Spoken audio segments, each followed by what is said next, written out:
Skin care কিছু সময় কান্নার কারণও হয়। হাই, আমি পল্লবী আর welcome to my chaotic get ready with me. Ready হচ্ছিলাম ট্রেনের জার্নির জন্য, তো একটা কমফোর্টেবল ওভারসাইজ টি শার্ট পরে নিয়েছি আর এরপর করবো স্কিন কেয়ার। স্কিন কেয়ারের প্রথম স্টেপই হচ্ছে ফেস ওয়াশ, কারণ ফেস ভালো মতো ক্লিন না হলে এর পরের স্টেপগুলো স্কিন অ্যাবসর্ব করবে কি করে। সিম্পলের এই ক্লিনজারটা দিয়ে ভালো মতো ফেস ক্লিন করে নেওয়ার পর আমি ইউজ করবো একটা টোনার। আমি এখানে প্লামের এই রোজ টোনারটা ইউজ করছি, কারণ এটা ভীষণ রিফ্রেশিং আর এই গরমে কিছু একটা চিপচিপে টোনার বা মিল্কি টোনার অ্যাপ্লাই করার মতো ক্ষমতা আমার নেই। তারপরে স্টেপ হচ্ছে প্লামের এই নাইসিনামাইড সিরাম, কারণ এখন আমার মুখে অনেক অ্যাকনে মার্কস আছে আর সেগুলোকে নিয়েও একটু ভাবতে হবে। তাই এই সিরামটা ইউজ করছি, নইলে হয়তো এই সিরামটাও ইউজ করতাম না, কারণ ট্রেন জার্নি আর মুখ চিপচিপ করবে এমন কিছু আমি অ্যাপ্লাই করতে রাজি নাই গরমে।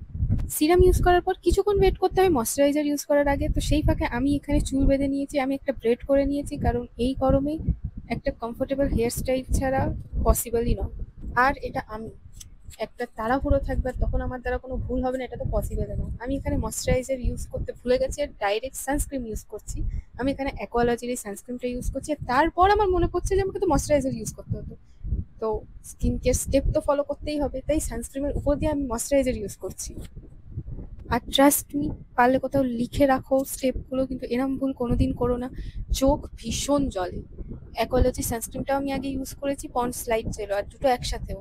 কিন্তু আজকে হয়তো উল্টো হয়ে গেছিল স্টেপস, এর জন্য চোখ এত জ্বলছিল, কিন্তু ভীষণ চোখ জ্বলছে। আর তারপরে একটু সানস্ক্রিন হাতেও অ্যাপ্লাই করে নিয়েছি, কারণ ওগুলোও একটু অ্যাটেনশন ডিজার্ভ করে। আর তারপর আমার চশমা, একটু টিন্ট, আর তার মধ্যে টিন্টেড লিপ বাম। আর আমি রেডি একটা লম্বা ট্রেন জার্নির জন্য।